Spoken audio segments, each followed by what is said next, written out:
Hey guys, Chris here from Cohesive Friendship Unit. Just me today. I am going to be doing kind of a more in-depth overview of the closed experimental server for the Savage map since the official testing is over.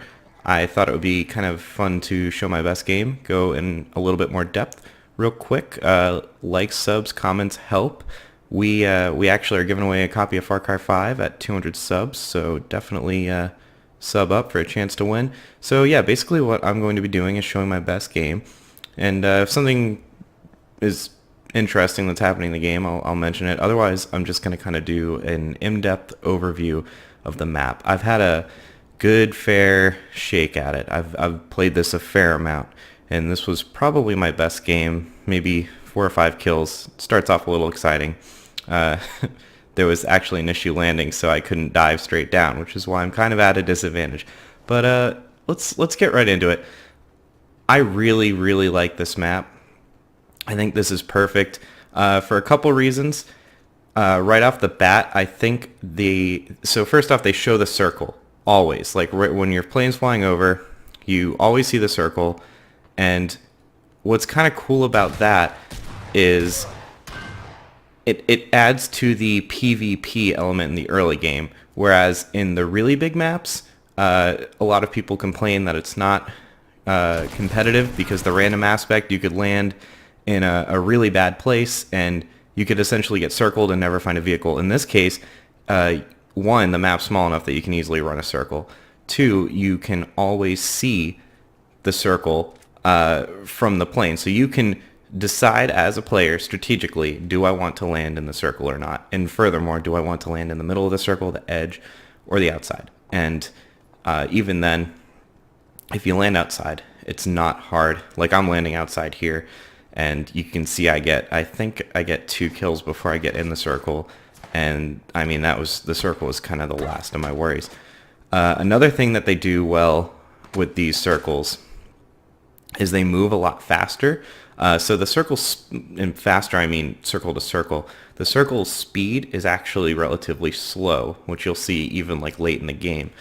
But once you get in the circle, the countdown will be as quick as 10 seconds. So people like me who kind of tend to circle hug towards the late game, strategy is a little less viable because pretty much right when you get onto the edge of that circle and the new circle shows itself, you might have like 10 seconds to move, which is really different, and I really like that. I actually haven't had a chance to play squads yet. I think this would be a perfect map for squads. It'd be really fun. I actually really enjoy the solos, so this is easily my favorite map solos, and I was not super crazy about the desert map when it launched, so I'm not, instantly hype when something new happens in PUBG, I guess. I guess the next thing I'm going to talk about is how the map isn't too small. Jeremy, Jake, and Brian kind of thought it might be. I always kind of beg to differ. I thought, when you look at it, it's about the size of 2 military camp islands from the first map. Not just the military base, but like the whole island. It's about the size of 2 of those. And I think that fits in well. A lot of people right now are landing in like hot spots, like the training center and the swamp temple.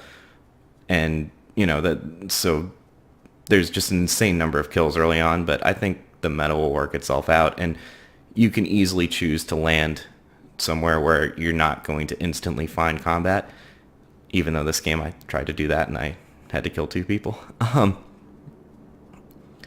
So this is probably going to start coming up soon in this game, but this is something that I've particularly really wanted from PUBG, and I'm glad that it's actually happening. There's dynamic weather in this map, and I hope this carries over to all the maps, but if it doesn't, that's fine. I believe this example shifts, it's either into a denser fog or it shifts into a thunderstorm. We'll see later. But basically, the map can start one way and like a storm will roll in. Also, the rain is much, much better than in the beta PUBG. The rain has really, really nice, they basically imitate bare footsteps. So it always sounds like there's somebody around you, and it made me absolutely paranoid. The rain is really nice, and the fog actually changes its levels of density, which is also really nice and causes you to change things up a bit. Nothing major, and it never stays for too long. So for me, it's a win, and it's exactly what I wanted to see. And, maybe we'll get sandstorms in the desert or something. And the map, this is actually a pretty dreary representation. More often than not, it's actually very colorful. There's like a lot of bright colors, a lot of bright greens and bright blues. This is not very representative of most of my games because either a storm or fog's going to roll in. But I think it looks pretty nice. I would say most of the exterior of the map is done. Clearly, there's a few things on the interiors and buildings in general that I want to talk about. As you can see, I'm in a building, and there's nothing on the inside. And none of the buildings actually have anything on any of the insides, which is very kind of perplexing, I guess. I am assuming they're going to add interiors to the buildings, but as it stands right now, there's nothing in there, which makes them a little less viable. Also, there's a lot fewer two-story buildings, which kind of changes the strategy a bit, especially because the desert was so vertical in their urban areas. Also, there are no windows in buildings right now. I'm not sure if that's going to stay or not, because it actually renders doors completely useless, because popping into a window is essentially silent, whereas closing and opening doors is not. So I'm not entirely sure how that's going to shake out. I would assume they're going to put at least some glass in some of these windows. But again, not sure. Definitely changes the strategy, though, because there's essentially no reason to use doors. You can just hop in and out willy-nilly, and buildings in general just aren't as useful because there's nothing to hide behind when you're in them or go to the second floor more often than not. And the only other thing with buildings is, I don't think you see it in this game, but a lot of buildings are not completely textured, or they haven't added the texture to them yet. So they're just like weird, like the square dev kind of base texture that's on the geometry, but that's obviously going to be fixed. That's fine. It was a little jarring fighting on it, though, the few times that I did, especially the really big buildings. So yeah, you can see the circles coming in now, and I really had no problem getting in. It's moving pretty slow, and again, this is the first circle, but they really don't get much faster, and you never have to travel particularly far. That being said, every single vehicle was present in this game. The jet skis, the big boats, the trucks, the UAZ, dossier, bikes, buggies, you name it. They were all in there, but nothing new. I'm not entirely sure how I feel about it. Vehicles definitely add a bit of a different take on this, because basically you never need them like you do in the 8x8 maps. You use them to basically get to a whole nother part of the map, or there's a guy over there, or jump the length of the island from one island to another, or from one side of the island to the other side. And because everything's so close, you hear a lot of them. So you're basically, it's more, instead of a necessity to get into the circle, it's more a risk reward of getting to where you need to go, but making a lot of noise while doing it. I use them a bit. Actually, this kind of goes into the one of the complaints that Brian and myself had, where we were concerned with the map having so much water on the outside. And I was very pro the rivers cutting through, but the water on the outside was always an interesting choice for such a small map, wasting a lot of that area. And I actually like the water on the outside because it allows you to basically pick one of the rivers and pick a different strategy. You can basically drive around the map in the boat with no problem. That being said, I do think it would not have hurt if they had kind of gone for maybe one more, not the size of the islands that are presently on the map, but maybe one more kind of smaller island on the northwest corner of the map. I don't think that would have hurt. Again, not that there's plenty of land area, just you can see the map right now. That would have been kind of nice. Yeah, and this is just an example of, like, you can just tear through this map on vehicles, and yeah, you can see they're clearly every vehicle's out here. But yeah, I'll get into driving, kind of comparing this one from like a verticality and landscape style between the first two maps. I think the first map was very fun to play on, but in a good way. It was kind of fake. It was the hills were very like gradual hills, and they were just kind of rocks placed for cover and trees. And originally I liked that a lot. You know, you pick a rock, hide behind it, pick a tree, hide behind it. And the second map was more based on like sharper ridges, not like placed rocks, but like terrain kind of rocks, like mesas and stuff. And at first I wasn't a fan of that because I didn't really know how to take cover, like working ridges and stuff. And then I kind of warmed up to the desert map.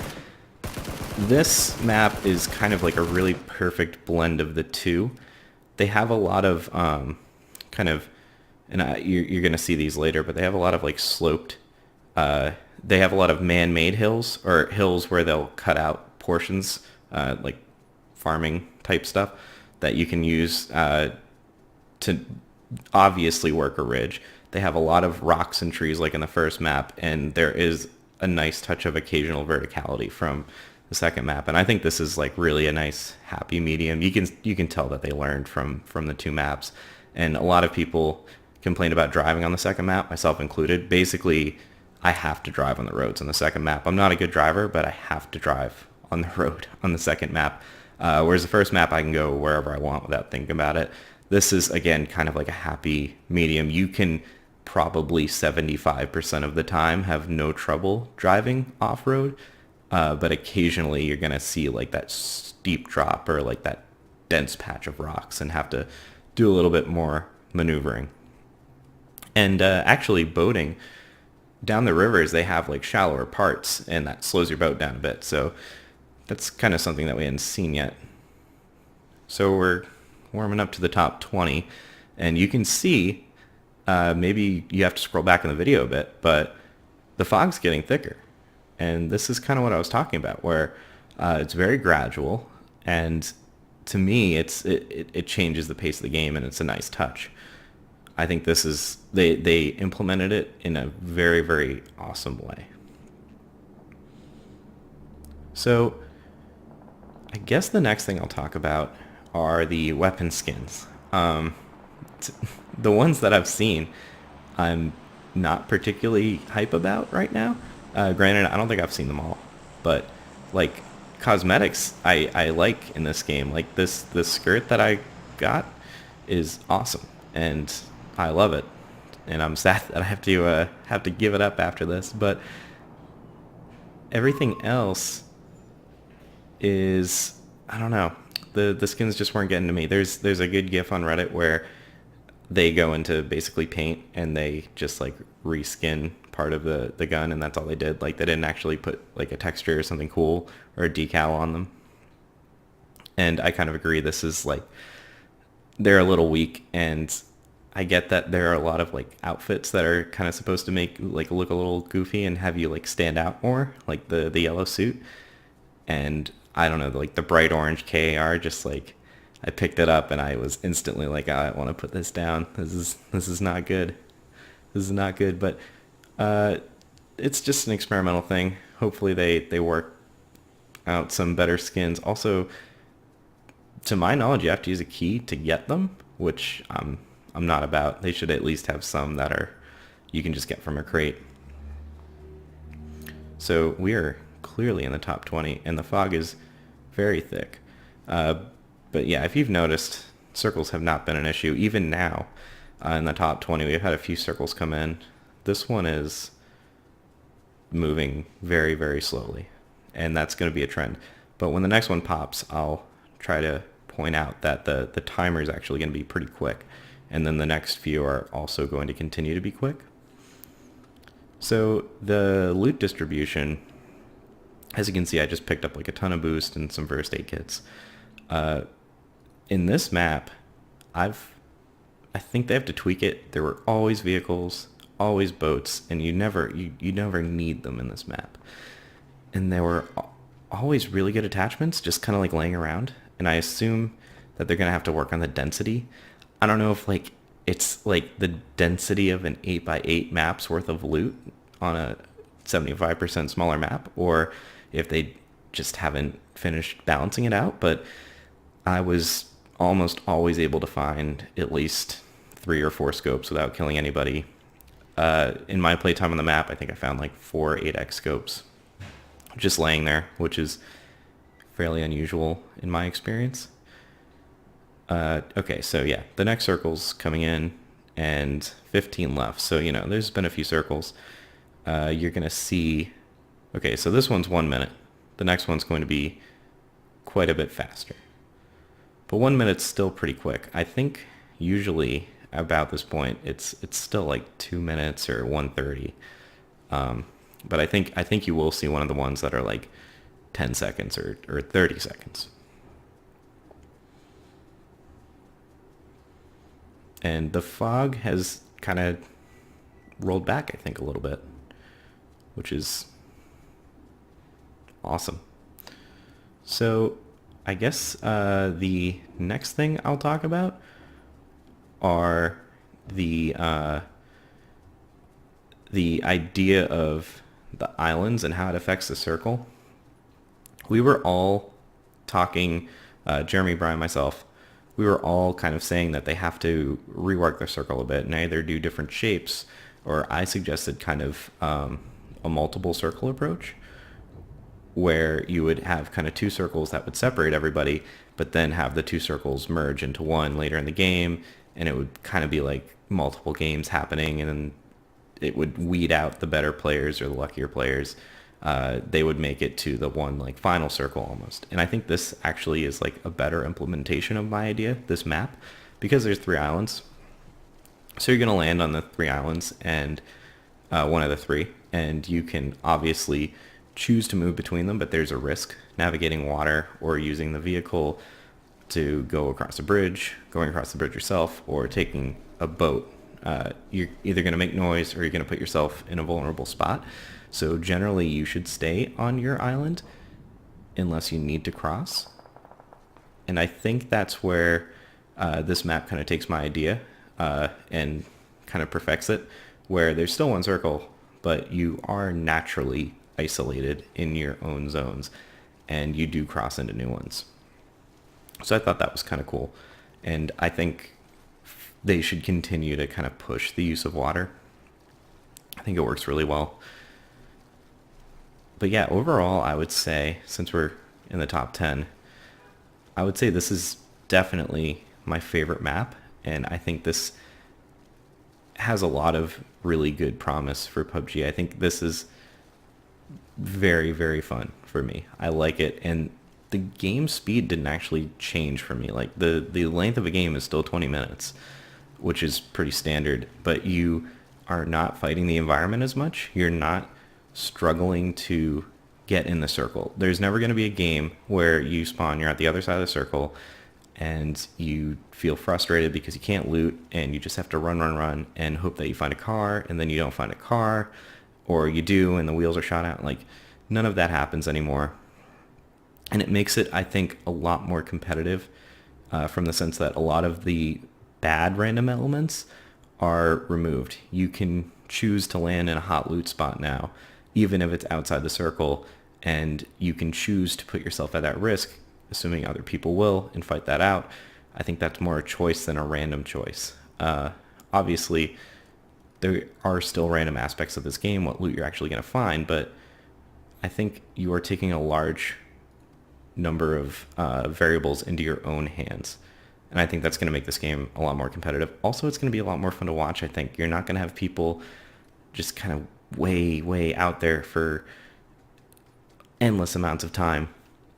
And I don't think it's too cramped. There was never a time where I was like, I feel like everyone's breathing down my neck. Because, again, you can choose to land outside the circle. You can choose to, manage things how you want. You have a lot more control in this map. And I think it's for the better. And I don't think it ruins the experience. I think, if anything, it enhances it. And I kind of wish that the next map that's apparently 8x8, I wish it was 6x6. Because that would be kind of fun to see if it's kind of a middle ground between these two. But I'm really optimistic about how this is going to work out. So I guess that's all I have to say about this map. We'll we'll talk about this match. So here you go. There was a 30-second circle right there, and I believe the next one after that's a 10-second circle. But again, they move fairly slow. And I've been in the top 10 probably about 10 times on this map, and it feels really good. The only kind of issue that I'm sure they're going to fix is a combination of the glass on the windows and the interior, because as it stands, houses are almost a hazard because you can just look through the windows and silently jump in, or there's nowhere to hide. Basically, you're trapped in that geometry. All right, top 7, and as you can see, circle moves a lot slower right now. This is not kind of the speed that you would see a circle move at.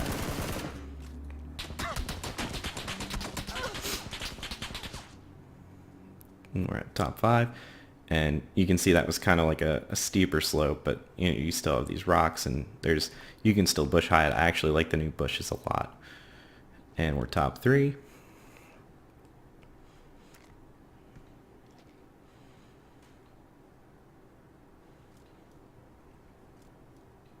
Or top 5, that's weird. It was 3 kills, my bad.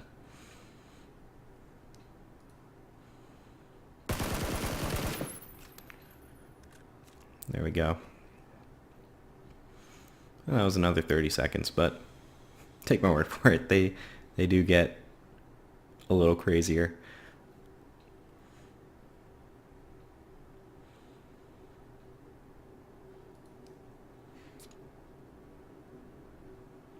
I think this is my my final boost before kicking the bucket.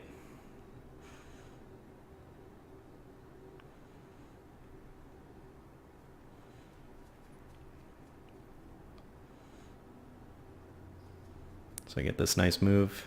It's a bummer you guys didn't get to see any of the man-made terraforming on this. And yeah, that rock looks like it needs a little bit of beta help. I got lucky with this car here, so we're down to 3. And what happens is the 2 guys find themselves, and I kind of try to capitalize on it, but I guess he was hiding behind a hill or something. I'm going to show the kill cam too, just to show you guys how bad I missed. Yeah, so I thought I had a clear shot on him. Yeah, he's right there to the right. Ready to go for it. Screw it up. Which is a bummer, because I wanted to put, winner winner chicken dinner in the title. Oh my god. It looks a lot worse. A lot worse. Okay, well, I'm going to leave the death cam with you guys. Obviously, if you like this, like it. Dislike it, dislike it. Let me know what you think of the map in the comments. I'm obviously a big fan. Almost had him. But yeah, we put out a lot of PUBG content, so definitely sub, and we will catch you guys in the next one.